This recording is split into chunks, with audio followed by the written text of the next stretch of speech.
elector. Teño medo, meu señor, a que veñan os bárbaros, comunistas hippies raros, para roubarme a pensión e facer un botellón no parque de San Lázaro.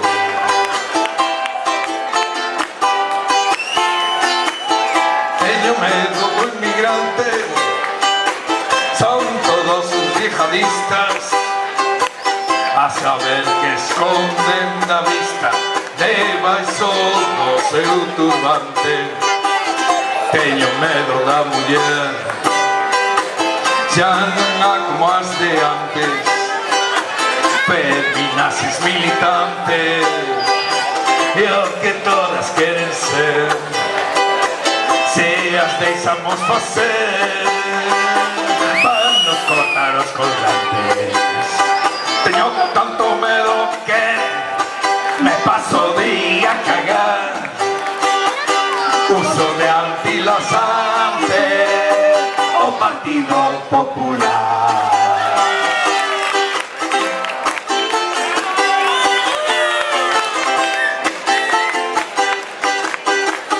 Teño medo dos que falan de direito de expresión, de liberdade de nación, e non usan gravata.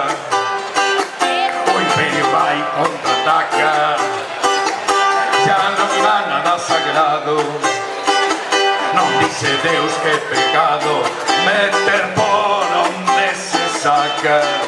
Ainda acabarán as vacas cazando con os humanos.